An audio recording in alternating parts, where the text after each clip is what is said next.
Welcome to Whisperer of Madness. If you're enjoying the story, consider liking the video and subscribing. It really helps grow the channel and this community. Seizing and assist in actuality, the blazing flame monarch was still on her guard against Melinda and Leyland. Not taking into account her opponent's secret plan before, the tens of crystal balls that Leyland had sent out and exploded made it seem as if he was about to cast some spell. That already made the flame monarch feel some unease. This was an ability similar to prophecy and was common among high-ranked magi. However, it was extremely rare for the blazing flame monarch to get one with such a violent warning. Hence, she instantly made her move and golden soul force swept the area as the law of fire covered the void. However, her strength strangely had no effect on the dark red fog, and no matter how hot the golden flames blazed, the dark red streams of gas still flowed in the air undisturbed. Damn it! Erosion of the sun. The blazing flame monarch raised her longsword high in the air once more, the black point swelling and emitting a terrifying aura that was even more terrifying than before. This is about half of the dream force that I amassed. Leyland's heart was aching as well. There was a limit to how much dream force he could store. He needed to use vessels from Dreamscape, and for this reason he'd used up much of what he'd acquired. It could be said that in order to create this environment, he had thrown in most of his gains from Dreamscape. However, it was because he had put in these hard-earned savings that the effects were extraordinary. Leyland could sense the dense dream force spreading through the area, something that caused even Melinda's eyes to glaze over slightly. Dream force was no weaker than the power of laws, which was why the blazing flame monarch's fires had little effect on it. After all, she had yet to completely grasp the laws of fire anyway, or she would long since have advanced to rank 7 instead of hovering around rank 6. At this point, the results from the AI chip scans were presented before Leyland's eyes. Beep. Emission of Dreamforce complete. Meet standards of using Dreamforce. It's not as if I've never defeated a rank 6 before. Leyland's lips quirked up in a smile, and immediately a complicated and illusory spell model with colorful rays was used in that instant. Dreamforce condensed in boundless tides around his body. Radiant Moon Dreamforce spell Distray Dream. Leyland's eyes seemed to glaze over, and formless waves enveloped the blazing flame monarch.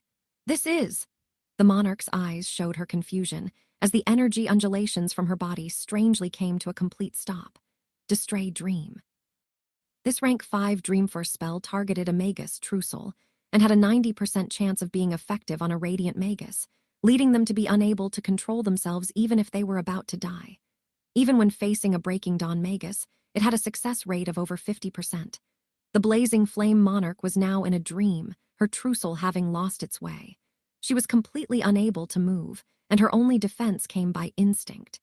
Quick! I can only hold it for 3 seconds. Leyland yelled at Melinda.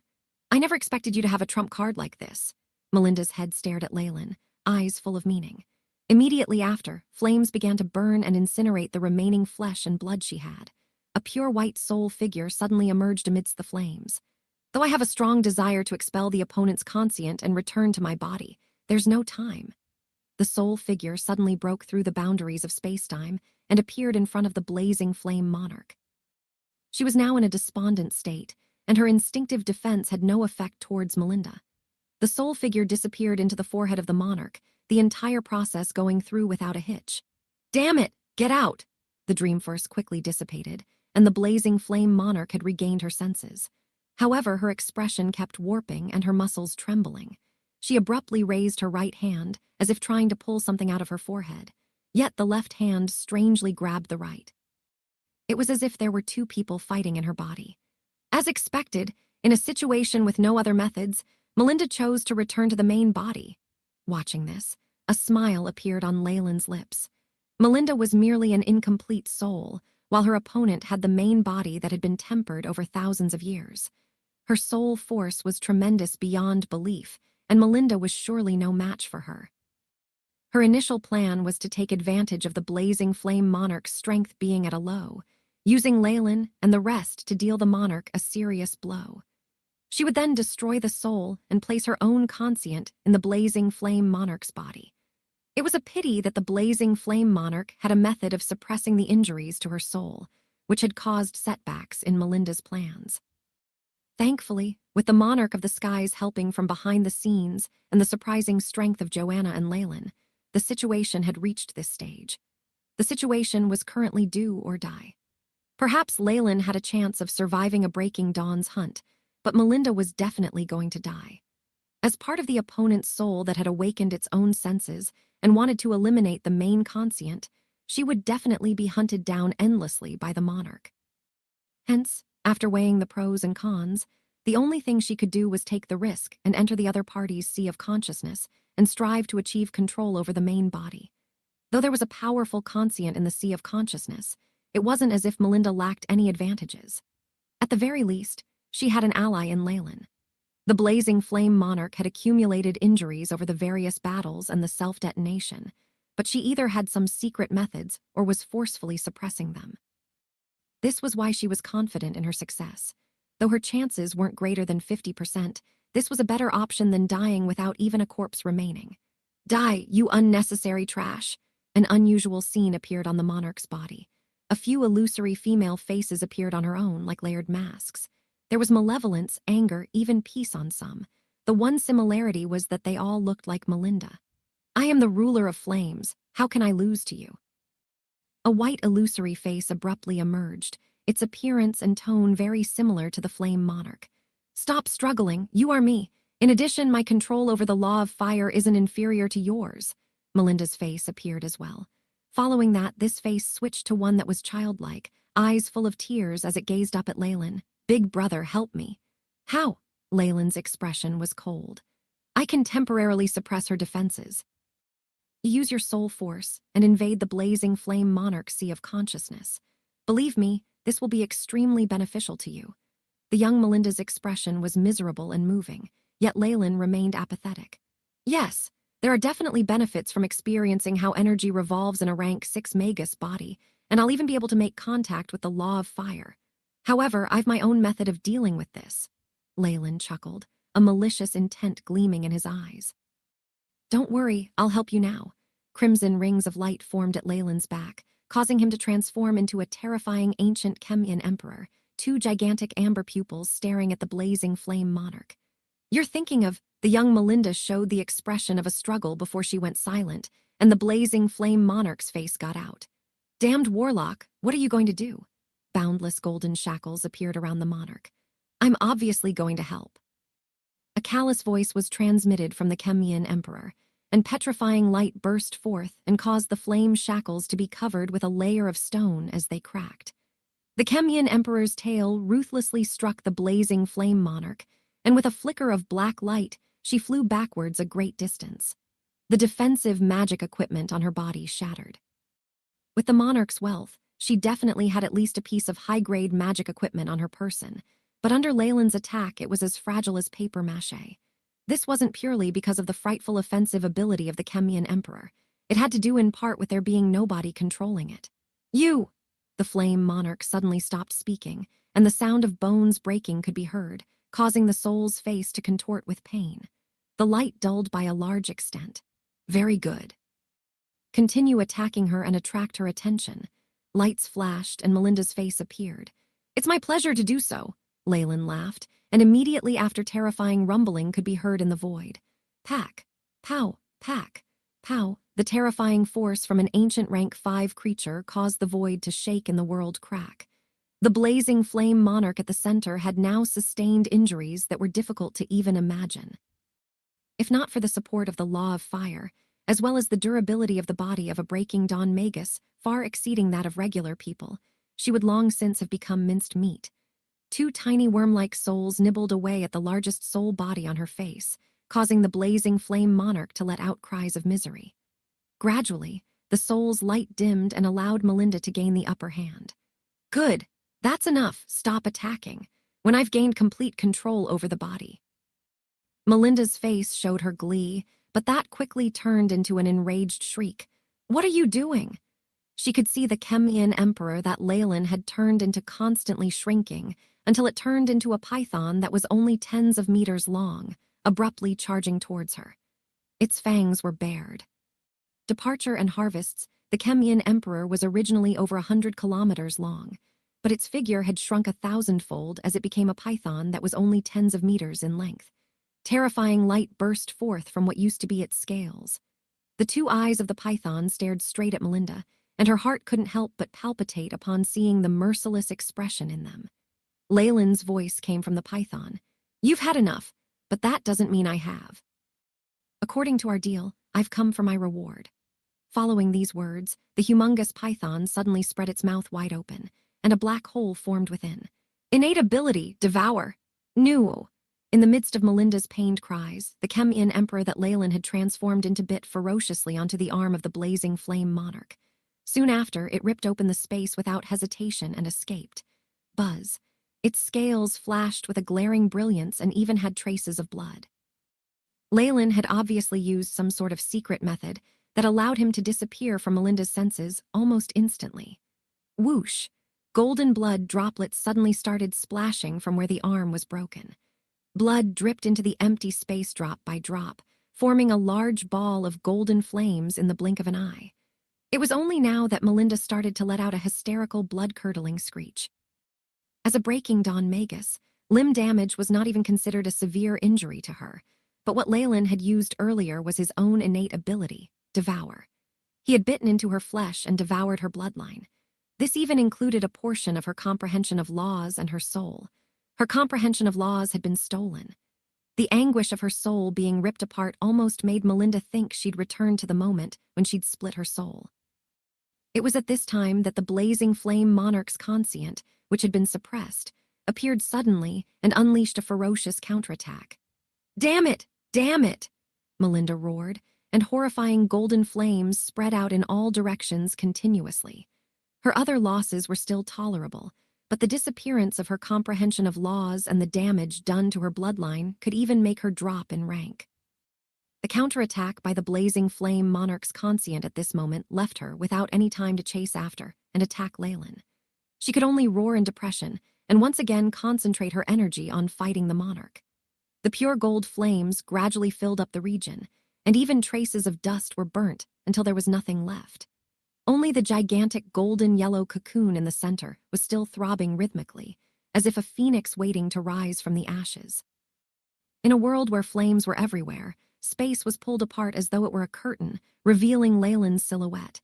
He peeked at his surroundings before giving a command without hesitation. "AI chip." Beep. Begin connection sequence. Activating astral gate. With the AI chip's voice sounding out, an enormous door bathed in blue flames slowly formed in front of Leyland, and he stepped into it without the slightest situation. The world began spinning with a single step, and when he ran his eyes over his surroundings once again, he had already arrived in the laboratory at Dew's City. Faint roars and shrieks could still be heard from outside, Dew's City having descended into chaos. Outside of the laboratory, the subordinates of Jupiter's Thunder and Joanna stood on guard, and all seemed still. In the midst of such a disorderly scene, it appeared even more eye-catching. A few civilians and such came forth to request for help from time to time, but were all rejected without mercy. The bodies on the ground still emitted a strong aura of death, effectively intimidating the few who still wanted to try their luck.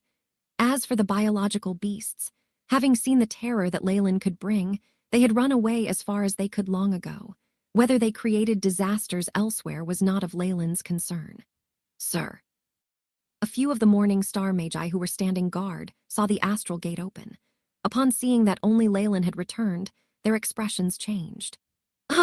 Leyland nodded his head, indifferent. His entire being then transformed into a ray of black flames which dispersed. In just a few flashes, he vanished into the horizon. The Morning Star Magi from the other powers looked at each other in dismay as they gazed in the direction that Leyland vanished in. They were of Morning Star rank at most. Forcibly stopping Leyland was simply an impossible task, and having seen how cold-hearted Leyland could be, they didn't dare to do anything that would provoke him. In the air, blood was still seeping out of the corners of Leyland's mouth, yet his face was filled with excitement. "Those few Morning Star Magi are rather tactful. I didn't have to take any further action. AI chip, erase all the useless memories and emotions." At this moment, layers of flesh suddenly grew from Leyland's body, carrying along with dense comprehension of the laws of fire. His devour skill was still digesting the arm of the monarch. The AI chip swiftly operated per Leyland's orders, getting rid of all the useless memories and emotions in what he had obtained. The useful information was then processed into specialized folders, and the blazing flame monarch's comprehension of laws, the most important part, was carefully extracted by the AI chip into a specially established database. The most important bit, the comprehension of laws, has been obtained. Leyland was brimming with excitement. To him, no matter how plentiful the blazing flame monarch's treasury was, it was not enough. The only thing he was currently interested in was the pursuit of an even higher realm, one to which the power of laws was key. Leyland still couldn't believe himself as he recalled how he had made use of his devouring ability to absorb the comprehension of laws and memories from the blazing flame monarch's body.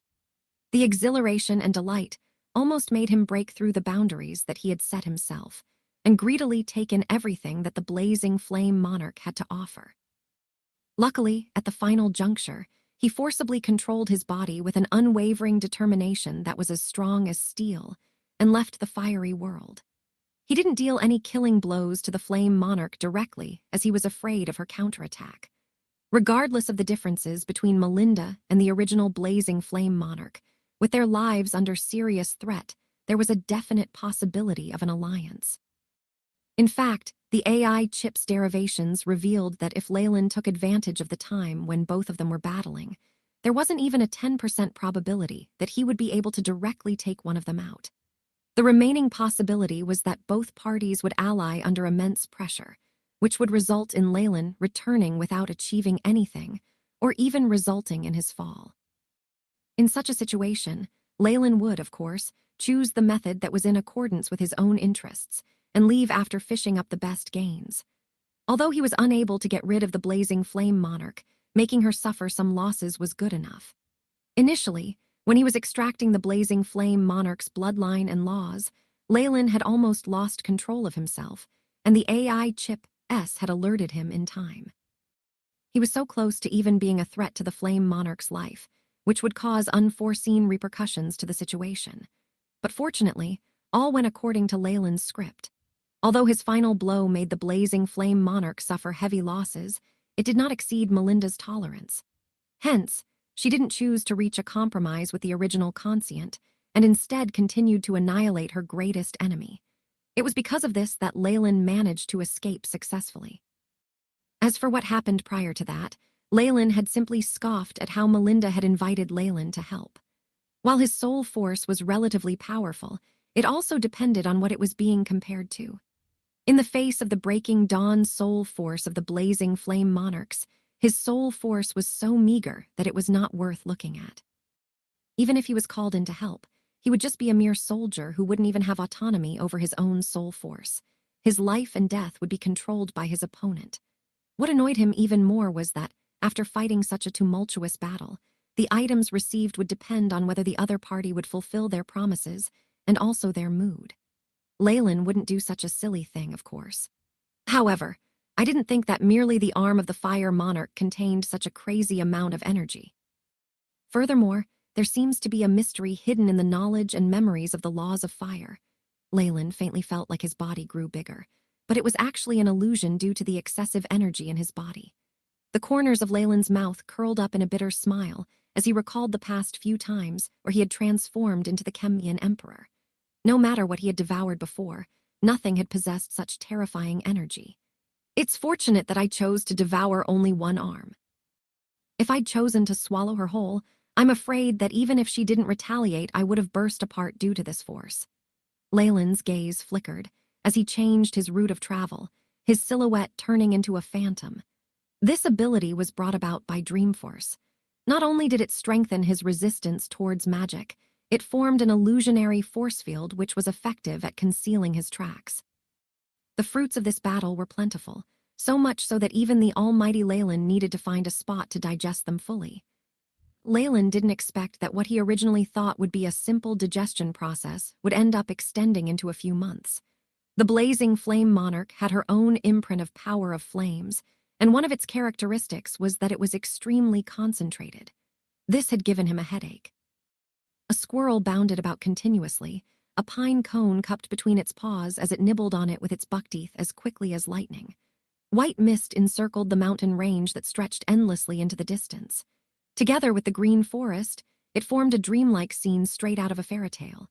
Countless runners formed a natural protective screen under a humongous tree, leaving a rather big space inside. Black fog filled the air here, hiding and isolating the place. In the heart of the fog, Leyland slowly let out a breath and opened his eyes. The energy composition of a rank 6 Magus and its characteristic concentration is truly horrifying. Practically all of the blazing flame monarch's flesh was densely constructed by the most concentrated of fire laws, and merely the digestion process required vast amounts of effort on Leyland's part. He still felt traumatized at the thought of it. In actual fact, without the innate devouring ability of the Chemian Emperor, analyzing the monarch's arm would have been a huge problem. It had taken him this long to finally figure it out. Just a moment ago, Leyland had not only fully swallowed the last trace of the blazing flame monarch's bloodline energy, but he had also completely sorted out the memory fragments and made the comprehension of laws his own.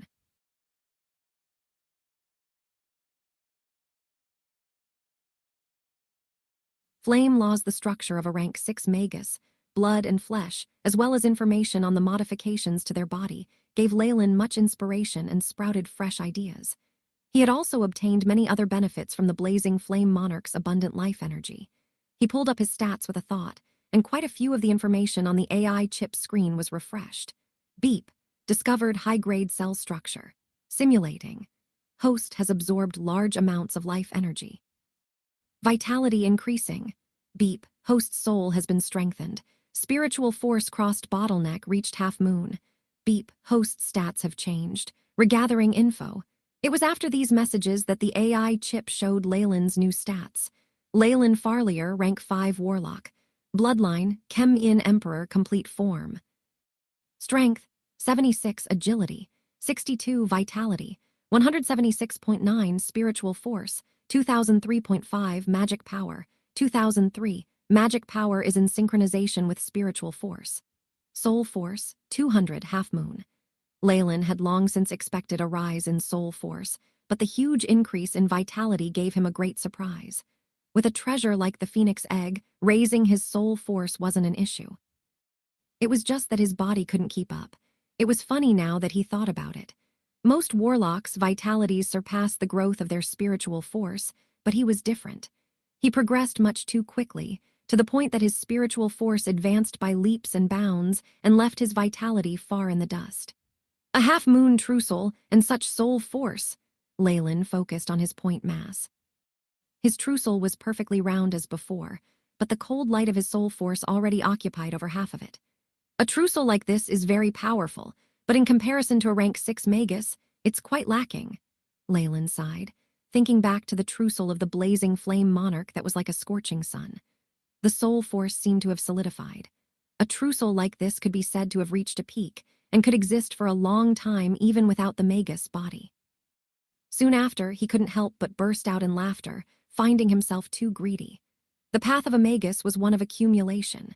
Not only was the blazing flame monarch of a higher rank than he was, she had spent tens or even hundreds of times longer than he had on searching for the truth.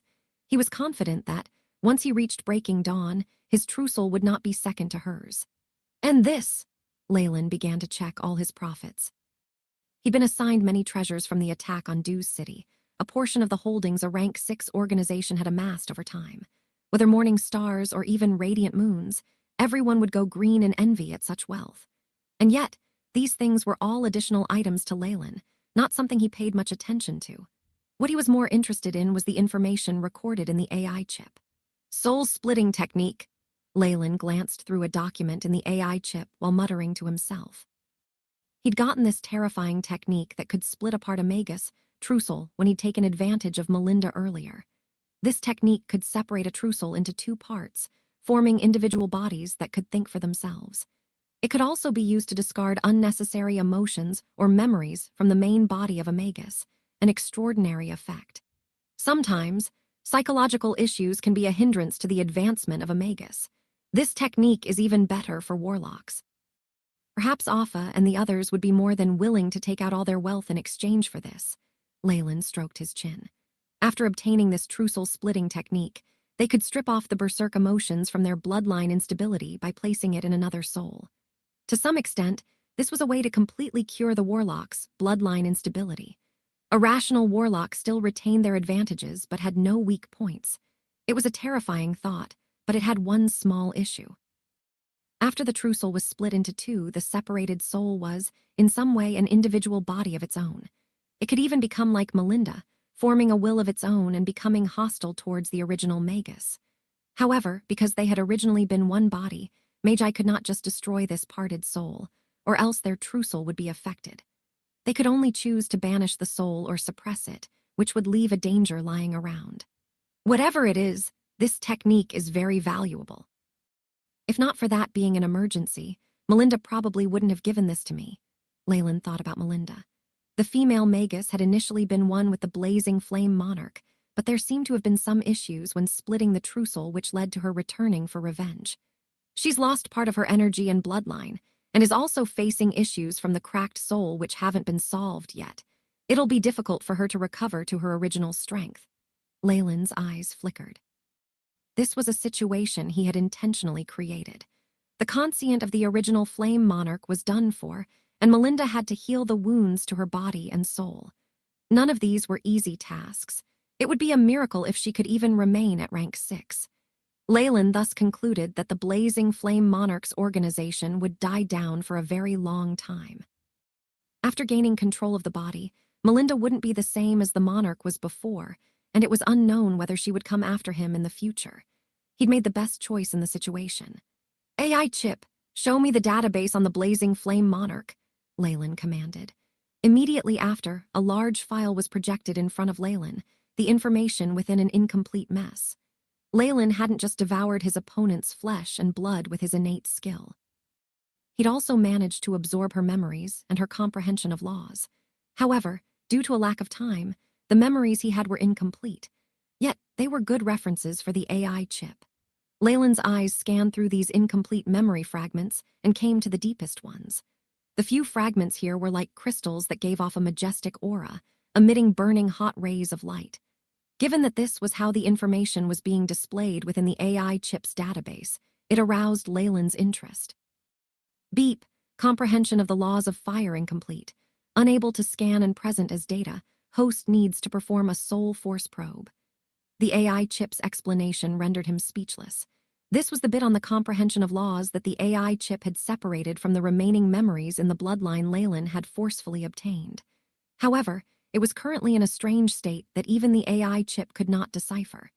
"This is the issue of having different power systems," Leyland sighed. In his view, the world was one complete existence that had various focuses. His previous world was one that focused on atomic studies. The Magus world, on the other hand, was a world of energy and laws. In reality, there was only one real world.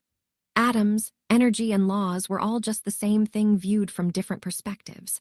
These differences in perspective allowed Magi and the people of his old world to come up with different conclusions. The AI chip was a result of microscopy, and it could not decrypt things like the comprehension of laws. It was only something to be expected.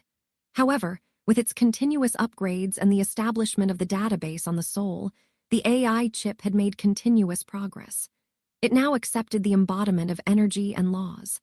Leyland was very confident in the learning abilities of the AI chip. Someday, it would be able to analyze anything in the universe, becoming the best tool to search for the truth with. For now, the current ability of the AI chip to store the comprehension of laws separately already left Leyland satisfied. Though it could not be sent to him, perhaps comprehending laws himself was the best way to go about it. Leyland closed his eyes. Half-moon soul force spread out from his trussel, making contact with the scarlet law comprehension crystals. Rumble.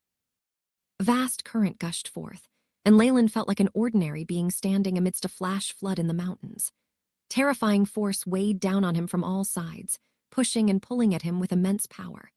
Many different scenes flashed before his eyes without end, detailing the comprehension the blazing flame monarch had towards the laws of fire. The red fire elemental particles seemed to be magnified 1,000,000 times over as they appeared in front of him, their mysteries being unveiled layer by layer. Never had he felt as close to the fire element before. This feeling came and left very quickly. In a few seconds, Leyland regained his senses from this comprehension. Host's brain waves in a peculiar state. No records in database. Beep. Host's blood flow rate has increased. Increase in energy wave radiation. Beep. Host's fire elemental affinity has increased. Aptitude has been slightly strengthened. The AI chip's new prompts caused a smile to appear on Leyland's face. Comprehending the laws of fire can increase soul aptitude on top of increasing my elemental affinity. Leyland had never worried about his elemental affinity. His foundations were not half bad, and he'd never misstepped. Through the advancements in and strengthening of his bloodline, his control over darkness and fire exceeded that of most radiant moons. However, his original soul aptitude was only at grade 3. Compared to grades 4 and 5, or even special geniuses, he still had a ways to go. His few advancements had only pushed him to the peak of grade 3. Descendant and discovery. Not only did Leyland have a lot of information on methods to increase elemental affinity, he'd also attempted some of these methods himself. There were ancient records detailing this field in the central continent, and the AI chip had recorded the information down and used it well. However, even the central continent that was touted as the cradle of the revival of the glory of Magi had very little information on soul aptitude. It had been extremely unlikely for Leyland to find a physique from an ancient dead clan, and it might have been useful to him. However, Joanna had ended up self-destructing, something Leyland found a huge pity. With what he understood, Leyland found that the power of laws could alter his soul aptitude. How could he not go crazy in excitement? The power of laws is boundless and inexhaustible, and can even modify a Magus soul aptitude. Leyland's eyes brightened. While he was a bloodline warlock, he still paid much attention to his soul aptitude. But, at the thought of what he had comprehended, a look of hesitation rose on his expression. The blazing flame monarch did not have complete authority over the law of fire, else she would long since have advanced to rank 7. Her comprehension of laws was incomplete, and what Leyland had found from her memories was pieces of a fragmented version. He'd comprehended less than 1/10 of the power of the laws of fire, and it was impossible for him to fully understand them and become a rank 7 Magus with this. With the AI chip's lack of research and information on laws, it was impractical to rely on it to simulate the complete version of the law of fire. There's no way around it, Leyland sighed. Profiting through that risk was already extremely lucky. Do I have to sneak attack another Magus that has comprehended laws and steal their comprehension? He was unwilling to go up against someone who had completely grasped the power of a law and obtained control of it. The world of gods had a special title for existences at rank 7 and above. They were called true gods. This was because once one completely understood the power of laws, even a regular human would step into the domain of divinity. The gap between the two was even wider than the gaps between ranks 1 and 6. Hence, while Leyland and Melinda dared to grievously harm a breaking dawn monarch, they definitely wouldn't set their sights on a rank 7. He wanted to live for a long time, hopefully peaking at and transcending to a state of immortality. Why would he intentionally seek death? Those things don't matter yet. For now, I need to break the bloodline shackles as quickly as possible and break through to breaking dawn. After all, only peaking the power of my soul force will give me the foundations to begin to comprehend the power of laws. At the thought of what had happened during the comprehension process, Leyland's expression turned grim. With his current soul force, analyzing and comprehending the power of laws was much too difficult. Even though he had compiled all of the information, he had only felt a bit of the aura of the law of fire, and had not even understood 0.00001% of it. Only breaking dawns could comprehend laws. Even being able to achieve what he had was because Leyland was talented and had the great help of the AI chip. Whatever it is, I need to obtain the power of laws as soon as possible. Breaking the bloodline shackles will depend on it. Recalling the meeting with the wisdom tree as well as its gift, Leyland's eyes blazed as he immersed himself in understanding the law of fire. Crimson light fluctuated around Leyland under a tree in the darkness. His eyes were closed tightly, as if he was in contact with a world full of mysteries. Large amounts of this light surged around his body, the endless information forming a strange code as they hovered before his eyes. He tried to stretch out and grab those flaming words, but the action was in vain. He could sense some flaming words continuously dig into his body like earthworms, causing him to tremble slightly. The comprehension of laws had begun. BZZT, BZZT. Just as Leyland's comprehension of the law of fire was about to begin, a massive amount of crimson light interrupted him. "No, what's going on?" Leyland almost roared. The state he'd been in was clearly one that was hard to come by, and it had been interrupted just like that. It filled him with a near-insane bloodlust. Wah! Wah! Both his bloodline and the innate controlling ability of the Chemian Emperor laid a scene out before his eyes. In an extravagant bedroom, the dark subterranean world, a bed sheet had blood stains on it. A woman who was sweating profusely trembled as she held onto a wrinkled baby. Googa! The baby with jet-black eyes still had amniotic fluid on its body. The umbilical cord had just been cut, and as if noticing Leyland peeping, the crying baby beamed up at him, causing the woman to be shocked. My blood has been born in Twilight Zone." Leyland opened his eyes wide. All Magi had a strange sensitivity to their own blood, and given that the Chem-In Emperor was the ruler of a race, Leyland's sensitivity was even greater. "Has the child I left to Selene been born?" His gaze penetrated through the ground and arrived at Twilight Zone. He hadn't let the AI chip control his interactions with Selene, intentionally leaving behind his bloodline with her. It was about time for the child to have been born. Because these children were warlocks, they would be different from regular humans. They would have some inborn talent and could cause elemental storms or leak radiation at birth. Selene was a Magus herself and had defenses against these situations. Most regular women would be done for.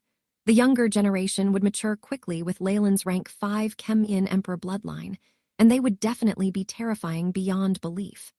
With Selene's influence, what kind of changes would be brought to Twilight Zone? Leyland's eyes showed he was deep in thought.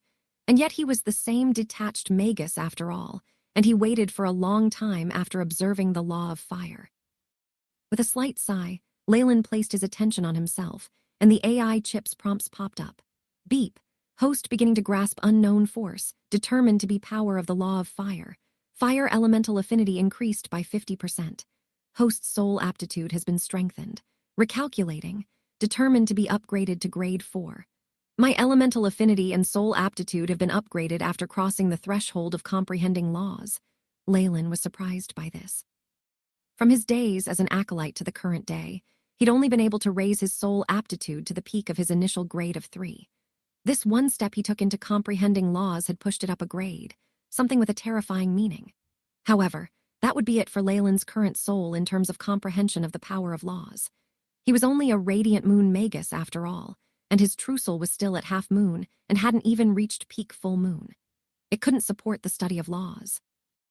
In other words, Leyland himself wasn't good enough to accommodate a greater understanding. He had to upgrade himself to break through, and that had to be accomplished by reaching rank 6, Breaking Dawn. This discovery rendered Leyland speechless. Though he had stolen about 10% of the blazing flame monarch's comprehension of the laws of fire, he had only understood about 1%. The rest would have to be shelved due to him not meeting the prerequisites. My injuries have completely recovered, and I've gone through pretty much all of my profits. It's time to return. Leyland suddenly sighed, figure turning into black flames and disappearing from the area. In an astral river, countless light years away from the Magus world, a star-like coiled-up snake in the purgatory world revealed the figure of the snake dowager. Every strand of her hair was a different serpent, emitting different kinds of energy. Her face was extremely exquisite, and her eyes held within them the life and death of worlds themselves. Every inch of her body seemed to embody the law of darkness, and it was full of perfection and harmony. Currently, there was a rare grimness in the dowager's eyes. The Emperor of the Chemian has already begun to make contact with the power of laws. Its bloodline has begun to spread as well. The snake dowager could see the events in the faraway Magus world from across the astral river, causing her to sink deep into thought. Though the Chemians were only a small branch of her bloodline, they still represented a portion of her abilities and authority. The imperial bloodline had left her on guard. This uncontrollable variable could one day become a power that would tear apart her divinity. Through the shore of clouds and stars, my bloodline shall all return to my embrace. The dowager's voice was faint and tender, giving one the urge to lose themselves within it.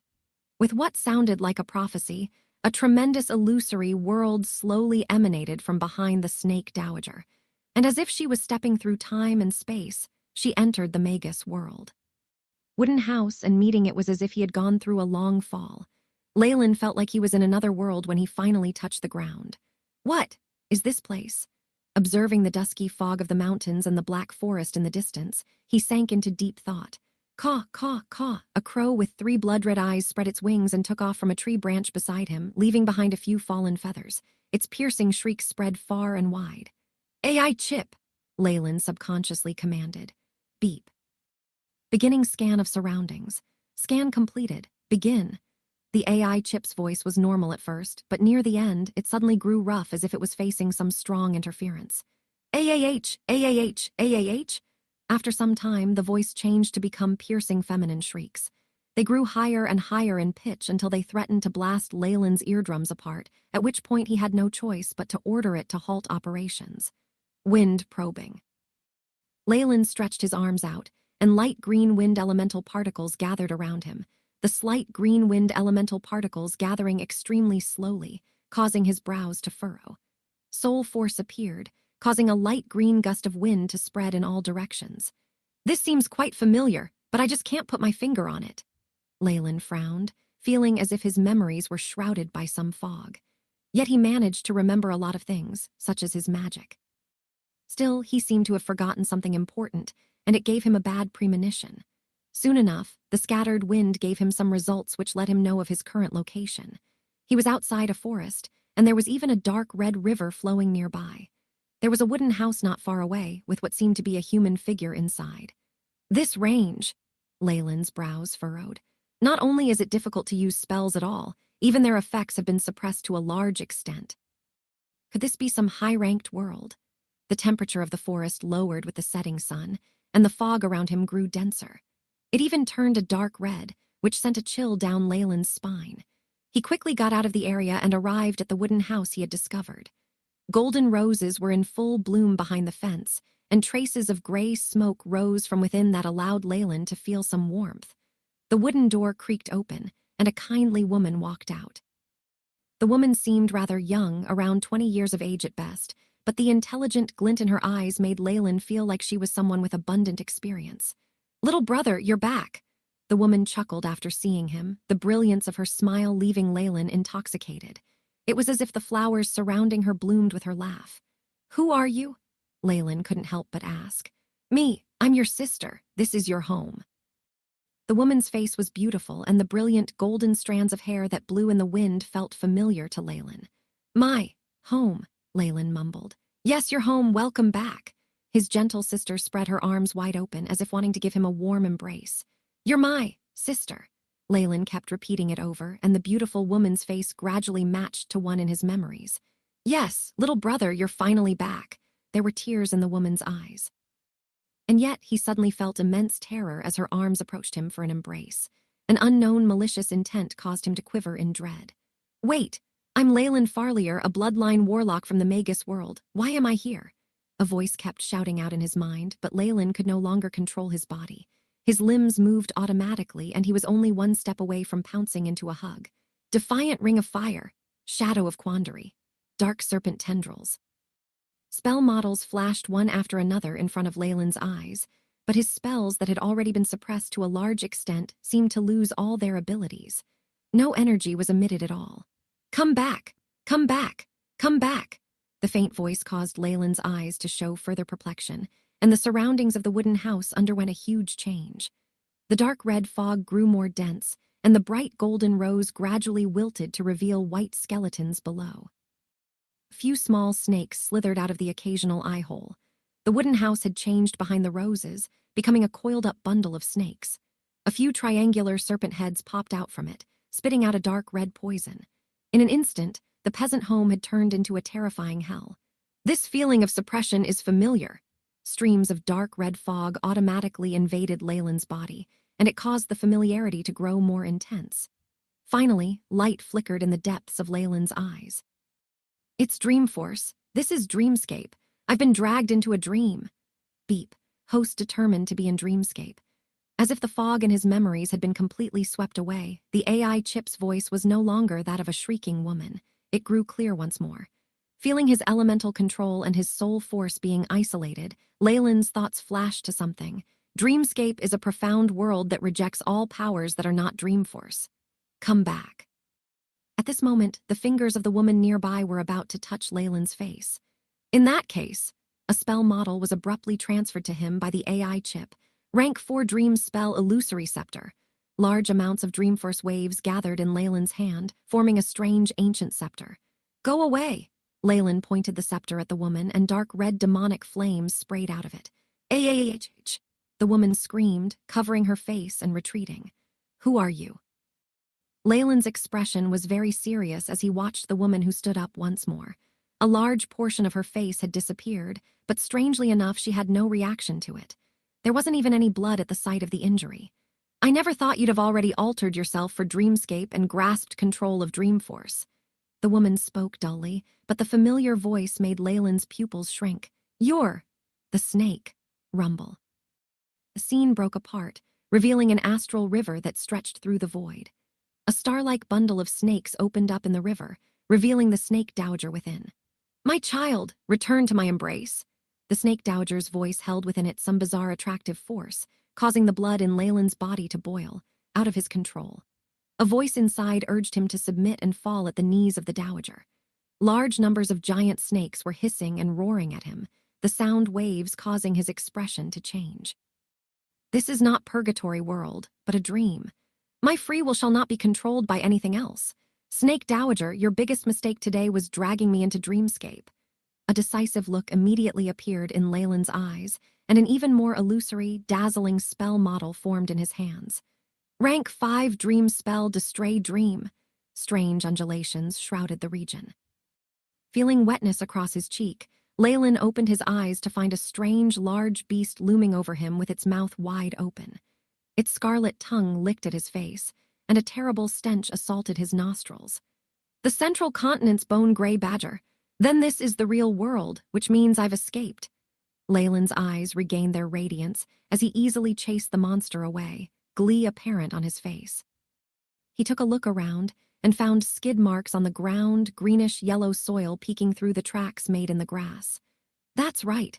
I was on the way back to the Warlock Union, but the Snake Dowager pulled me into a dream, which is why I suddenly fell. Leyland touched his chin, guessing what had happened. Darkness and dreams share a strong connection. It's no surprise that she can use the power of dreams.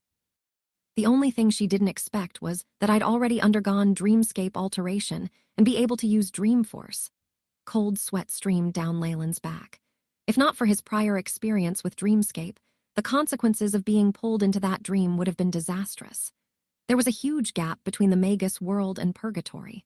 With the added limitations of protective spheres, the Snake Dowager would not be able to attack Leyland so easily. Yet, Dreamscape was different. Space itself was muddled there, and everything was everywhere. An attack through dreams would be the most energy efficient. Though there were some limitations, it should have been enough for the Snake Dowager to suppress Leyland. Perhaps the only thing she hadn't considered was that Leyland had already made contact with Dreamforce, and his body was used to it. This allowed him to snap out of it automatically, and even use a rank 5 dream spell. While he could do little to her, the time he had gained was enough for him to escape. Snake Dowager, Leyland muttered, his eyes flickering with light. Her attack had made it clear to him that she would not tolerate any descendant escaping her control. The more outstanding he was and the faster he progressed, the more intense the conflict of interest would grow. I never expected that a tiny existence like me would catch the attention of the Snake Dowager. Leyland's lips quirked up in a bitter smile. He'd already felt like he was being watched when he'd evolved to become a Kem-Yin Emperor Warlock. He just hadn't expected this day to come so fast. All Snake Curse AI chip conduct a full body scan, Leyland commanded. He had just escaped from the Snake Dowager's dream. The Dowager was an existence that surpassed rank 7, and her power exceeded the limitations set by worlds. She could cross world borders and attack through Dreamscape, a strength that was unimaginable for Leyland. When dealing with someone like her, it wouldn't hurt to be cautious. Hence, thorough checks were a necessary thing. Mission established. Beginning scanning procedures. Atomic microscope has been authorized, beginning scan. Large amounts of blue light scanned every region of Leyland's body after the AI chip sounded. The images resolved to the cellular level. The atomic microscope scanned everything. The blue light took the form of countless threads that swept through him. Skeleton normal. Internal organs normal. Scanning bloodline and sea of consciousness. Leyland looked rather calm, but when the AI chip's rays scanned his blood and sea of consciousness, his expression changed. Tiny black runes wiggled out from the surface of his body, and after they emerged, Leyland felt the blood circulation in his body abruptly speed up tenfold. The increase in blood flow caused his face to flush, and fine blood appeared deep inside his pores.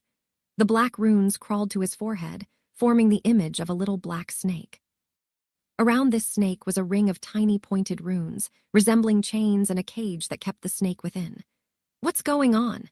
Leyland felt the bloodline force in his body show signs of going berserk, and the rune on his forehead began to exert more strength.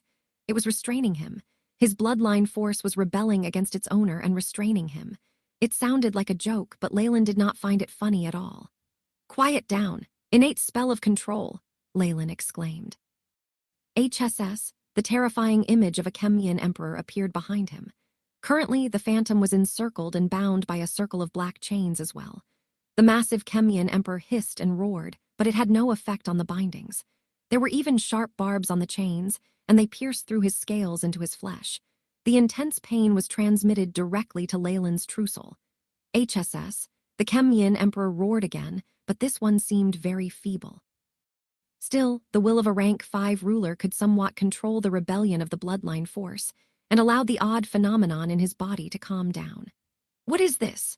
Feeling the binding rune on his forehead, absorbing his bloodline force on top of suppressing him, Leyland's expression grew grim. He'd already guessed that this was something left behind by the Snake Dowager. She was someone who exceeded rank 7, an existence that had grasped laws. Even though she had been careless enough to let him escape, she still had enough time to leave something behind. As the source of Leyland's bloodline, manipulating his bloodline force slightly was a simple task for her. The rebellion of bloodline force. All those who walk on the path of bloodlines will eventually be shackled by the very bloodline itself. For some reason, Leyland suddenly recalled the time when he'd first obtained Chemian's pupil, more specifically the inscription by great Magus Surhome. Beep. Host has been struck with an unknown curse, all stats decreasing. The warning from the AI chip was bright red, showing the urgency of the situation. Show me the information. Leyland grew grim as he felt the weakening of his body. The rebellion of the bloodline force, as well as the suppression of a portion of his strength, made him feel unprecedented weakness. I was too careless before. Strength that depends on a bloodline might be very useful initially, but there are going to be some hidden dangers no matter what. If not for my bloodline having evolved to the Chemian Emperor and having gained some degree of independence, this mark could very well have caused me to lose all my strength and become subject to the whims of the Snake Dowager. Leyland's expression was incomparably dark. Leyland Farlier, rank 5 Warlock, bloodline, giant Chemian serpent, complete form.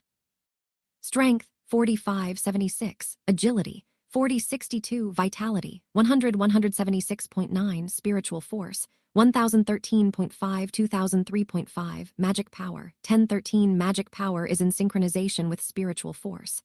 Soul force, 101-200. Condition, weakened by curse, stats lowering on all fronts. Currently at new moon, future undetermined. Leyland now looked worse. These stats pulled him down to the level of one who had just stepped into radiant moon. Though it had only been a short period of time, the curse had lowered his strength by about half, and there was a possibility of worsening.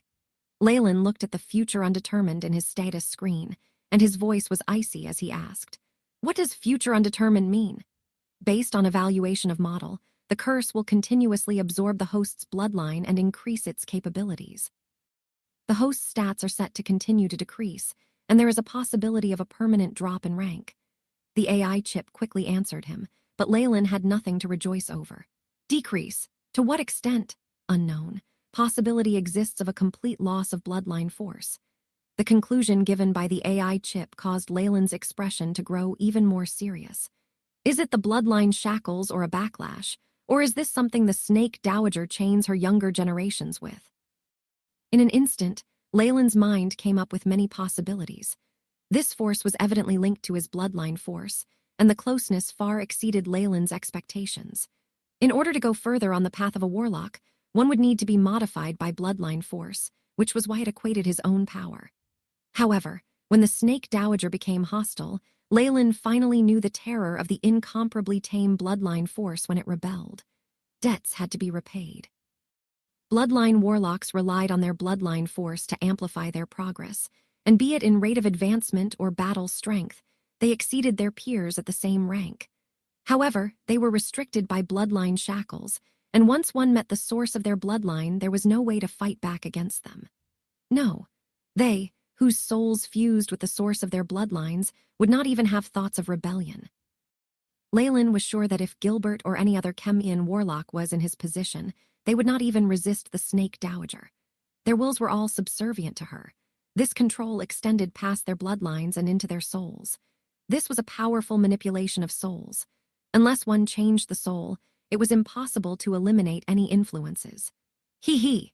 Once I have the intention of rebelling against you, you strike me down and make me a regular human. How overbearing. Leyland stroked his chin and suddenly began to laugh coldly. But I will never let anyone take control of my freedom. Bloodline force? It's my bloodline, and even though it originates from the giant Chemian serpent, it's been altered and refined by the AI chip. I even had it automatically evolve to become a Chemian emperor. You can't control me so easily. A similar record has been found in the database, the AI chip intoned at this moment. With the accumulation of knowledge from Sky City and the Warlock Union, the AI chip could be said to be a museum of the Magus world. No matter how rare and obscure a topic was, information could be found about it. All Snake Curse. The Snake Dowager of the Shadow World has supreme control over all of her progeny. This is a blessing and also a curse, one condensed with bloodline force. Once a descendant has thoughts of disobeying the will of the Snake Dowager, the All-Snake Curse will appear and automatically absorb as well as seal off the descendant's bloodline force, turning into the most powerful bloodline curse. Effect: continuous weakening of power of Warlock until target's death. There was also a projection of an image beside this introduction, and it was a carbon copy of the one on Leyland's forehead. Till death, I like it. Leyland snickered. AI chip, based on this rate, how much time do I have left? Beep. Based on current situation, host will fall from radiant moon in 26 hours, and in 267 hours lose morning star strength. 312 hours later, bloodline force will be completely lost, and host will become a regular human. The complicated calculations were completed by the AI chip in an instant, giving him a conclusion. It's too rushed. Is there any way to slow the process? With its massive calculative ability, Leyland was given an answer. Host can suppress their own bloodline force and seal off their radiant moon strength.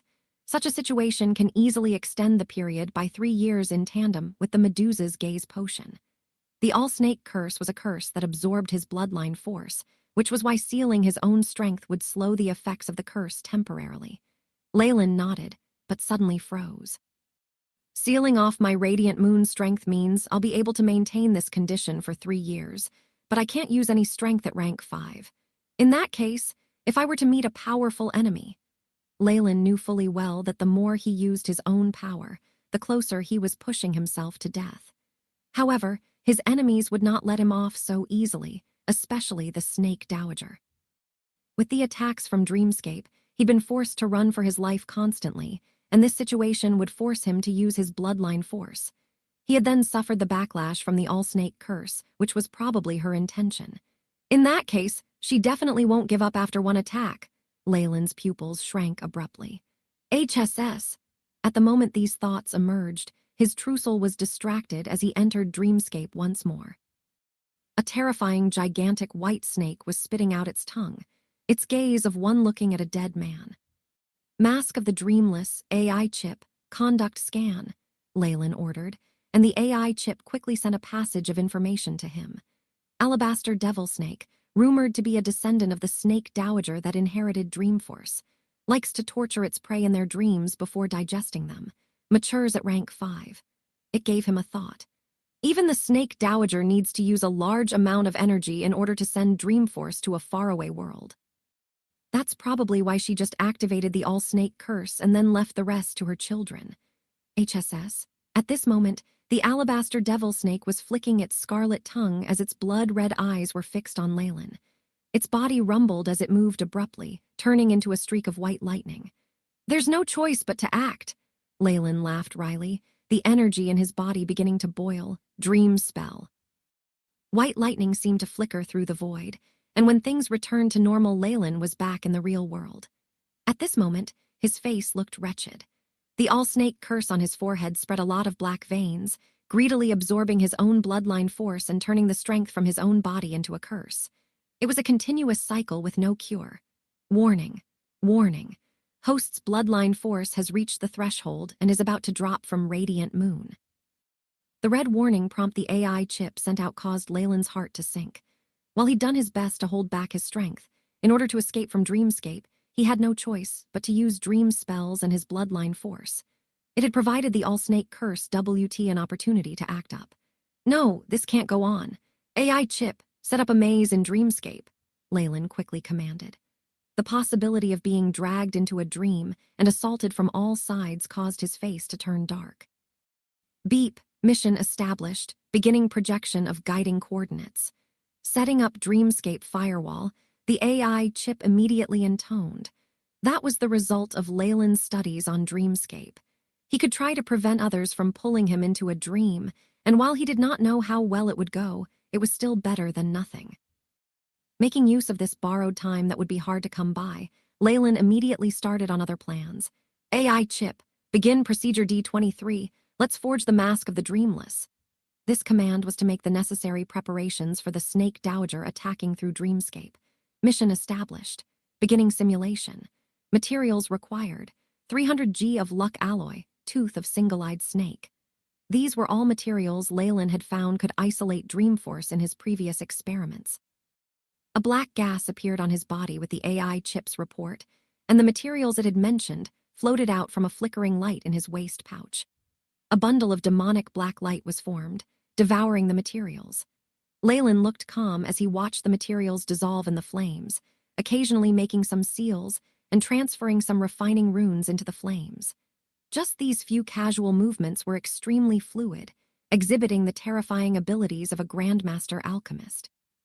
With Leyland's powerful control, it wasn't long before a mask with only one half hovered above the flames. This mask was completely black, its fluid lines and decorative designs giving it a unique aesthetic. A strange aura was emitted from it. The mask flew out and covered Leyland's face, blocking the all-snake curse on his forehead. Leyland seemed to change after wearing the mask, and now seemed to have some mysterious charm. The AI chip soon listed the ingredients and all sorts of information about the mask. Unique magic item, Mask of the Dreamless. Weight, 200G material, luck alloy, tooth of single-eyed snake. Effect, prevents being spied on with Dreamforce. Protects Trussel from invasions from Dreamscape. The icy cold mask covered part of Leyland's skin, making him feel at ease. Thankfully, I'd already been focusing on dealing with dream invasions and had invented the Mask of the Dreamless. His fingers stroked the mask, feeling the complicated and intricate patterns. This mask was formed from simulations based on the AI chip's database. On top of that, with Leyland's eye as a Grandmaster alchemist and his creativity allowed him to create this item. It only had a singular function in blocking dream invasions, which meant it couldn't be classified as a magic artifact or equipment. However, its ability did not lose out in value to some magical equipment either. To Leyland, who'd altered himself for Dreamscape and was sensitive to Dreamforce, the Mask of the Dreamless was something that finally allowed him to relax. Unless the mask is destroyed, my opponents can't just drag me into a dream and use up my strength. Leyland now fully comprehended the terror that was the Snake Dowager. Even while they were in different worlds, he could do nothing against her. Thankfully, with this as a buffer, he could now calm down and think through this matter. AI chip, check the database of all the simulations I authorized and find a method to solve the all-snake curse. Leyland's voice was low, and the AI chip quickly began to operate as large amounts of information appeared in front of him. Countless formulae were used, and a faint image of the Snake Dowager even appeared in the virtual space. With the countless calculations, the AI chip came up with a conclusion. Host has 3 options: The Snake Dowager removes the mark of her own accord. Host gets the blessing of a rank 9 existence, using their origin force to purge the host's bloodline. Host completely breaks through bloodline shackles, severing all ties with the Snake Dowager. Plans 1 and 2 are impossible. There are too many uncertain variables. I can't do anything for a high-ranked existence, so I'd have to rely on luck. Leyland touched his chin, light glinting in his pupils. The only choice is to break through the restriction on the bloodline and break away from these shackles completely. The control and curse of the Snake Dowager came from the giant Chemian serpent's bloodline force. If Leyland could completely shatter the bloodline shackles and become an independent being, he would no longer be affected by her. As he was now, this was the most feasible plan. But I didn't expect to meet her so quickly. I'll have to find a way to break the bloodline shackles. I can't skip this, and I'll have to go to Purgatory World. Leyland looked grim. With my current state, I need to keep a low profile for a period of time. With this thought, he transformed into a bundle of black flames and disappeared. In the Morning Star area, Jeffrey wore a black swallow-tailed coat with not even a hair out of place, seeming like the most upright gentleman. Lady Freya is about to give birth. This is something worthy of celebration for our Warlock union. Yes, the rank 5 bloodline in our union now has been passed on. With the talent His Highness Leyland has shown, the future of his bloodline descendants is going to be bright. Offa laughed as he spoke. He was now waiting with Jeffrey above the castle for Leyland. Flustered maids and servants ran everywhere in the castle. A layer of crimson energy spread through the area, gradually enveloping a room and still traveling outwards. The low voice of a woman sounded within. This is a rank 5 bloodline. Is it the giant Chemian serpent? What's going on? Does the Chemian serpent have an ancestor or something like that? Jeffrey was rather curious about this. No, His Highness' bloodline is the purest Chemian bloodline, there's no doubt about it. Based on my observations, the bloodline he's inherited might very well be that of the ancient Chemian emperor, the ruler of the giant Chemian serpents.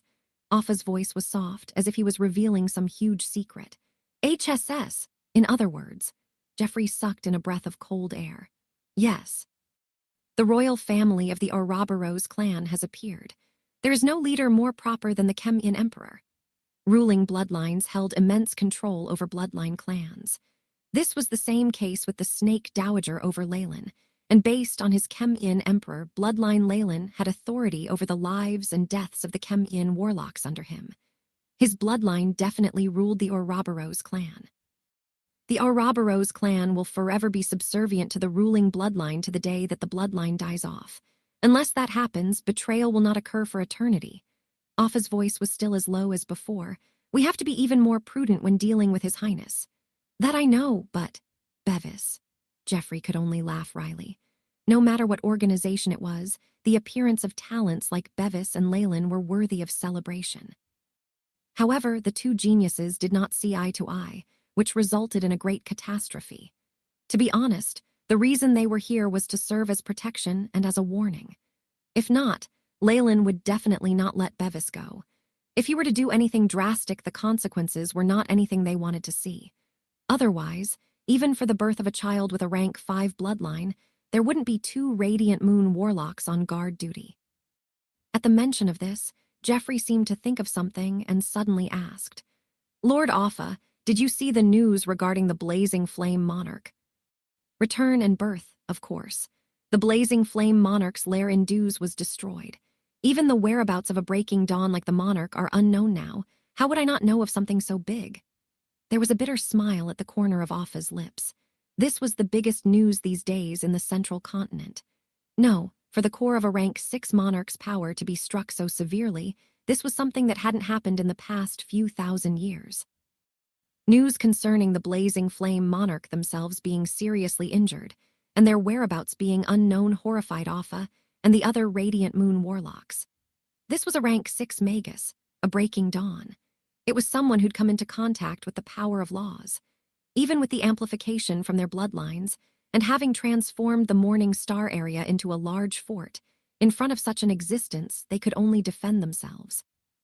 In contrast, Leyland not only struck at and robbed the Blazing Flame Monarch's Dews city, but he also left his opponent missing, with no news whether they were dead or alive. Such a terrifying strength and methods caused Offa and the others to grow even more vigilant and fearful. Really, this time His Highness Leyland, Even the highest authority of the Warlock Union, Offa, could not help but feel shocked at Leyland's boldness and strength. His group had originally thought Leyland wanted to launch a surprise attack on the blazing flame monarch's troops for revenge. They'd never expected that he'd been targeting the monarch themselves all the while. The most crucial thing was that he seemed to have succeeded. His courage and exemplary strength were displayed through his success, and it even left Offa incessantly frightened. Jeffrey was a little speechless as well. I've received news that the outside world not only placed Leyland's rank 5 bloodline as the Union's most powerful inheritance, it even listed him as the most powerful radiant moon. They're claiming he'll bring about the rise of bloodline warlocks.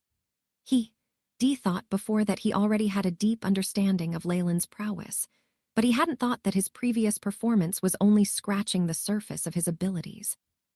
However, His Highness Leyland's military success will awe many people. Offa lifted his head and looked at the surroundings. A smile emerged at the corner of his lips. It seems His Highness Bevis won't be coming this time. That's great. He was happy that he could avoid internal strife. Jeffrey rolled his eyes.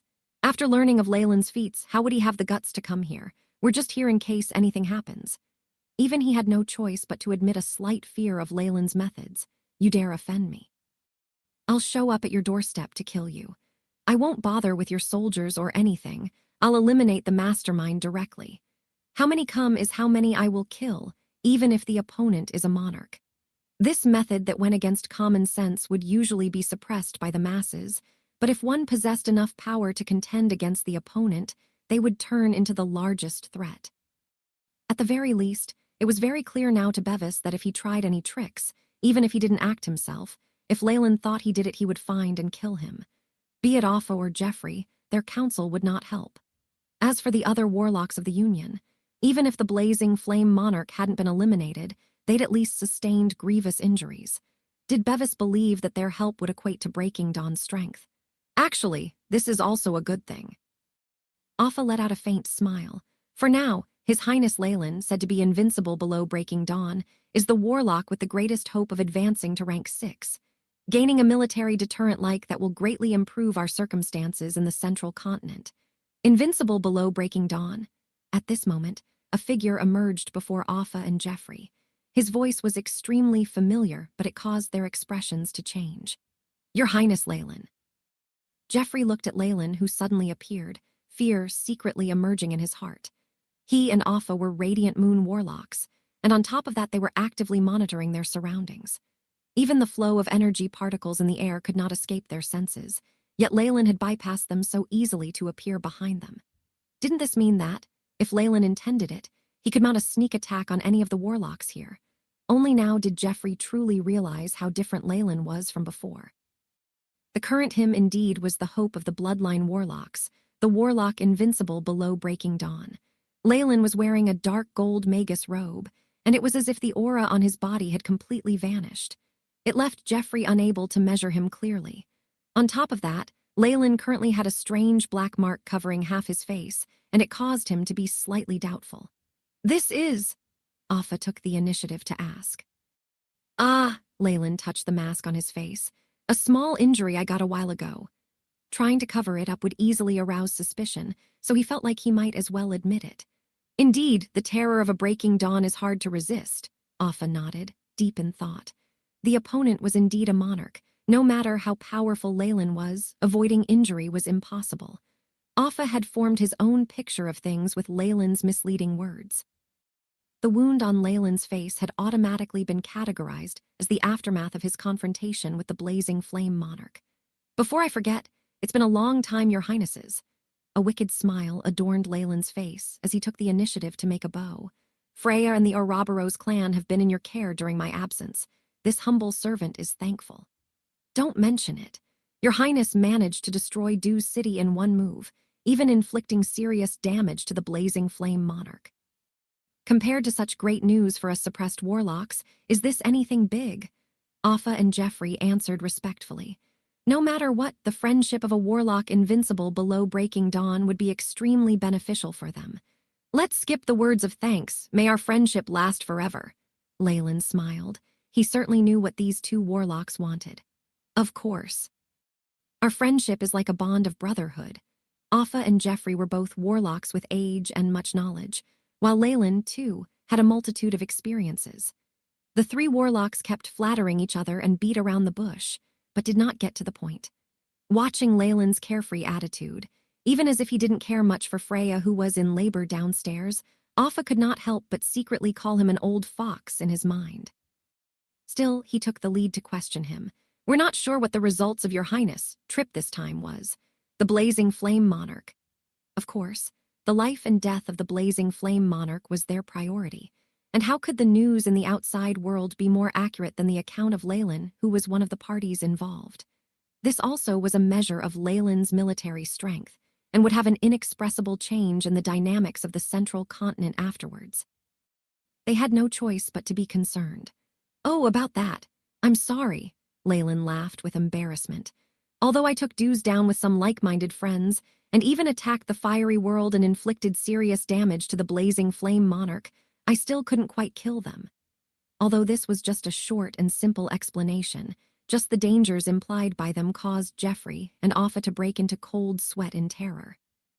Hearing that the Blazing Flame Monarch was seriously injured, but not dead, relief flooded Offa's heart despite his slight disappointment. If Leyland was already able to get rid of a Breaking Dawn Magus, he didn't know what sort of attitude to hold towards him anymore. However, Leyland deliberately paused, causing Offa's and Jeffrey's hearts to grow alert again. "Although we didn't manage to get rid of the Blazing Flame Monarch, we were successful in inflicting serious damage on the opponent instead. Not only would it take a long time to recuperate from such a thing, it's hard to say whether the Monarch will even be able to remain at rank 6 even after a full recovery." He then dropped another bomb before Offa and Jeffrey could digest this shocking news. "It's also worth wondering if the Blazing Flame Monarch will treat us as enemies in the future. I don't believe that will be a huge issue."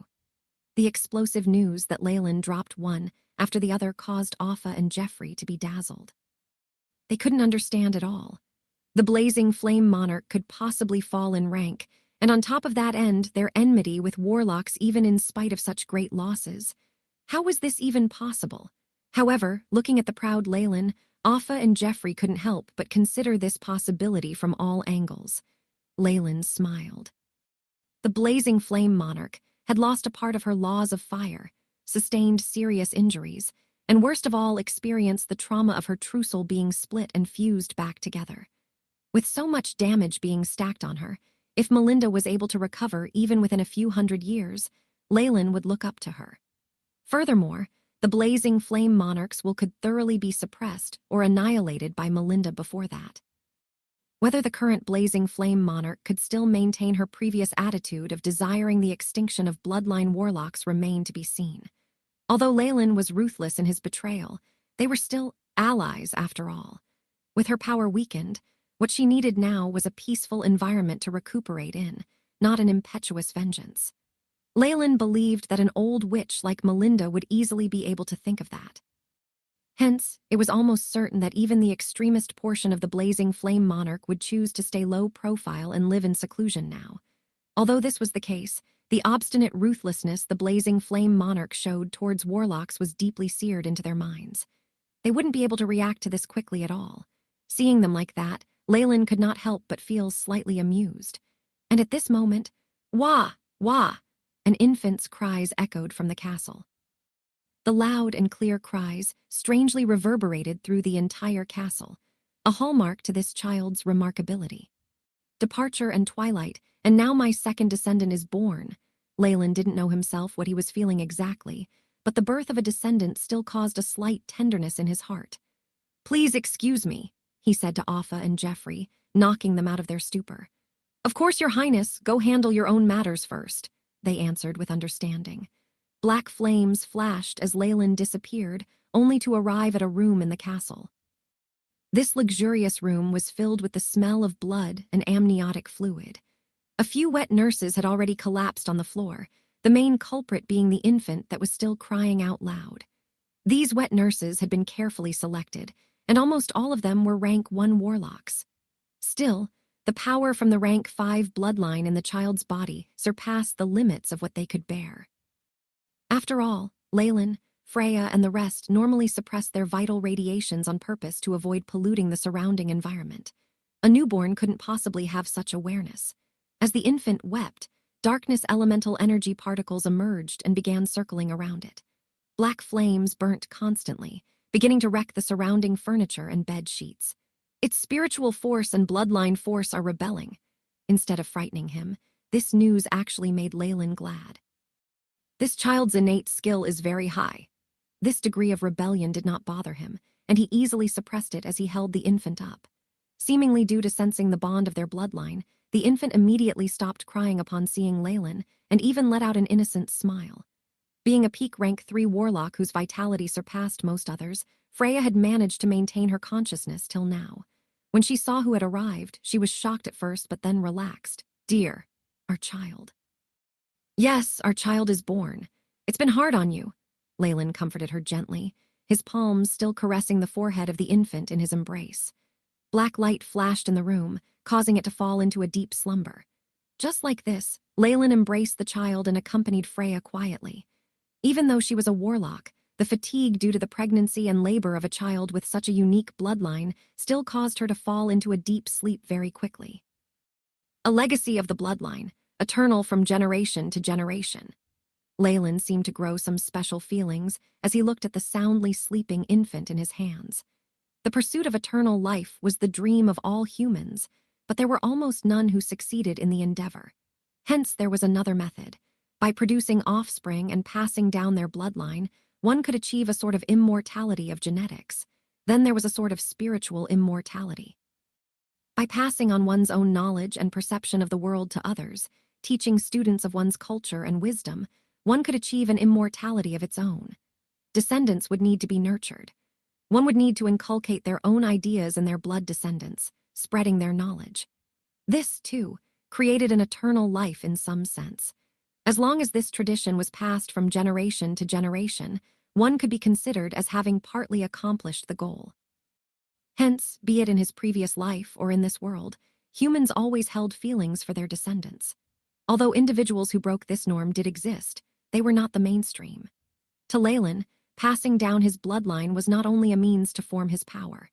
His descendants would inherit his ideas and legacy. Although true eternal life existed in the Magus world, something much more attractive than having descendants, that did not hinder him from keeping them as a last resort.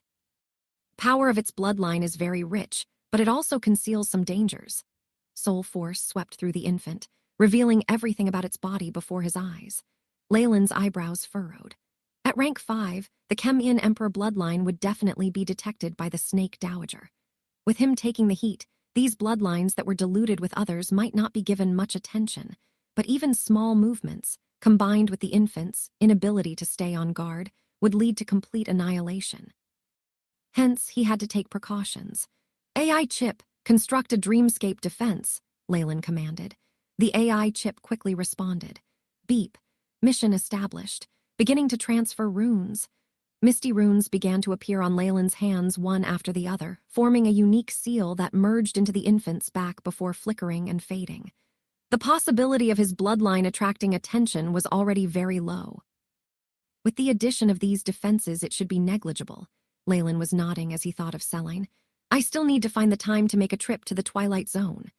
The main door was pulled open with a thud, and he walked out while carrying the child. Outside the door, Gilbert and Emma were waiting alongside Cobbler and his other subordinates, all of them with excitement in their expressions. "Congratulations, Master." His first subordinate Warlock knelt down respectfully.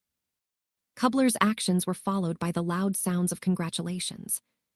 Leyland nodded, raising the infant in his hands above his head. "This child shall be called Sire, Sire Farlier, son of Leyland Farlier." In the language of the Central Continent, the name Sire carried the connotation of being honorable and blessed. It was a very good name. Hearing Leyland's announcement, Cobbler and the others momentarily drowned the area with cheers. "Sire! Sire!" A grand feast was held that night in celebration. Not only did Offa, Jeffrey, and Wade attend, even Bevis had to force a smile on his face and come over to congratulate Leyland. After the grand feast ended, Leyland gathered Gilbert, Emma, Offa, and the others, announcing his decision to set out on a long journey. He told these people that he'd discovered another world and was preparing to delve into a long-term expedition. Although Afa and others did not really understand Leyland's actions, they still consented and promised to support the Ouroboros clan as they always had. To the outside world, the Warlock invincible under Breaking Dawn was going to conduct long-term research, and he would hence stay in the Morning Star area for a very long time. Leaving aside the effect this news had on the Central Continent's current situation, Leyland had left the Morning Star area the very next day in secret. His departure this time was very low profile. By the time someone realized it, they'd already lost his tracks. Twilight Zone. The lake of lava burst apart, revealing Leyland's figure looking expressionlessly at his cuff. There, the lava had impressively burnt a round hole, leaving a mark. Indeed, now that I'm sealed, I'm not as strong as the last time I came here. I can only be considered an ordinary morning star now. A bitter smile hung at the corner of Leyland's lips. Due to the restrictions from the All-Snake curse, he could no longer utilize power at Radiant Moon, even having taken the initiative to seal his bloodline force. Still, all that had only bought him 3 years of time. He had to use this time to break through the shackles of his bloodline, resolving the curse. If not, the consequence would be his bloodline being completely sealed by it, something that would lead to immediate death. Now that he'd taken the initiative to seal a large portion of his bloodline, the AI chip evaluated him to be no stronger than a Morning Star Magus. The best proof of this was the lava passageways. He could run amok in them before, but now it had managed to break through his defenses and even leave a mark on his clothes. This doesn't feel good, Leyland's eyebrows furrowed. Being sealed due to the All-Snake curse, he was now inferior to an ordinary Radiant Moon Magus. He had to conceal his own aura in the Morning Star area to deceive people, so how would he dare to stay there for any length of time? With his strength having suffered great losses, the Central Continent was too dangerous for him. He had to go into hiding for some time. Leyland never believed in fairness and good blood. Only the most meticulous plans would guarantee his safety as he advanced on his path. Remaining in the Morning Star area would cause unending problems. Going out instead was better for both parties. Before confirming that Leyland had thoroughly died, who would dare to harm the Ouroboros clan, Freya and her child? There was, in fact, a darker thought deep in Leyland's heart. If anyone reached out for his power, he could at most come back for revenge later on, paying them back tenfold. Those with no qualms made the most terrifying of enemies. After resolving the matters in Twilight Zone, I'm afraid I'll need to make a trip to the south coast. Making silent calculations, Leyland suddenly lifted his head to look at the gloomy rock ceiling, letting loose a quiet sigh. The current him had to leave for the purgatory world to resolve the All-Snake curse. With the Snake Dowager's lair being there, the amount of danger could not be described. Thus, even Leyland wasn't very confident in his outing this time. Thus, settling all matters on his hands evidently became important. The Central Continent was taken care of, and next would be Twilight Zone. After that, he still wanted to return to the south coast in his heart. Be it the rank 3 Magus who inflicted serious damage on him at that time and forced him to flee underground, or the matters related to the Farlier family on the Chernobyl Islands, he needed to tie up all loose ends. Even a morning star like the current him would be invincible in the south coast. Only when these matters were totally resolved would Leyland be able to abandon everything completely. He could then enter the purgatory world, striving for his own path forward even at the cost of death. Twilight Zone's matters are easy. Only should I leave behind a hand in the shadows? Leyland stroked his chin. His entire figure suddenly transformed into a black flame, whistling into the horizon. Celine was currently beside a cradle. Looking at the figure that suddenly emerged beside her, she exclaimed with pleasant surprise, "Leyland." Returned to the south coast, he named his first child Daniel. After setting up some isolation spells and asking Celine to hide herself for a period of time, he reckoned everything should be fine. With his business done, he headed for the south coast. Though the surroundings were filled with dangerous areas that even rank 3 magi were known to be unable to escape, this north coast that was isolated from the world seemed to Leyland like his backyard. It's been so long, I wonder how those friends and enemies are now. Leyland looked at the clouds through his window, and familiar faces appeared in his mind. George, Nissa, Damien, number 4 and 5, and the former principal who were all his friends and servants. There were also his enemies like Gargimmel and Ulrich as well. Memories were dusted off one after the other, especially of him taking an airship to the south coast before he was even an acolyte.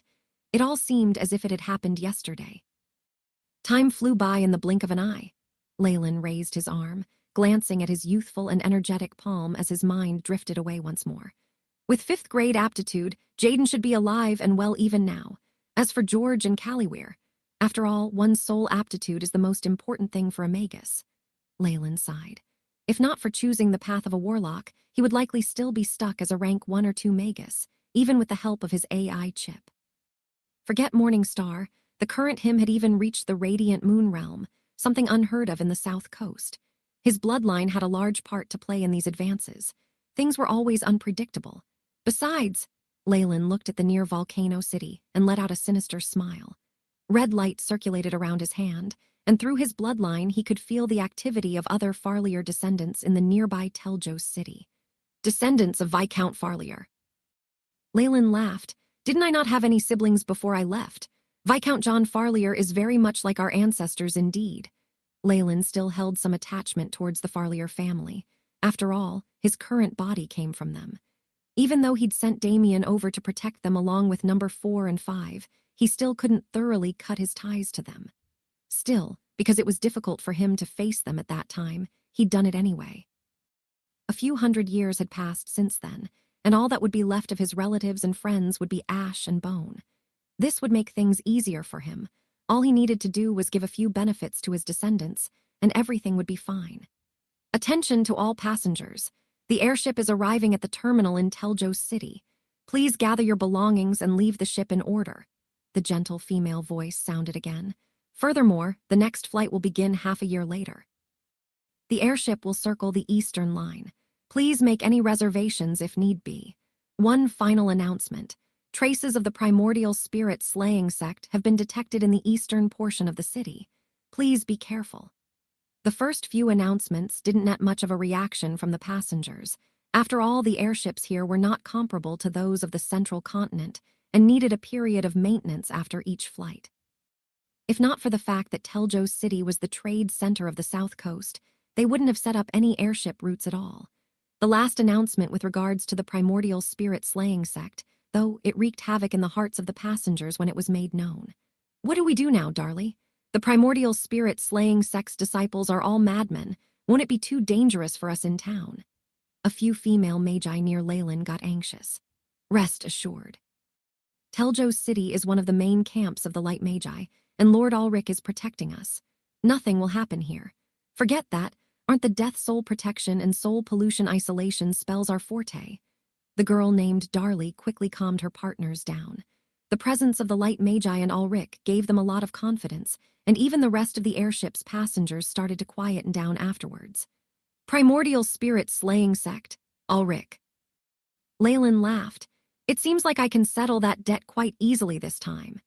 He hadn't taken this airship out of convenience.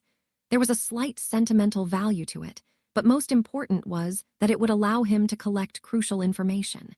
With his current abilities, just his Dreamforce force field could force many Magi to hand over a large amount of information that included their secrets.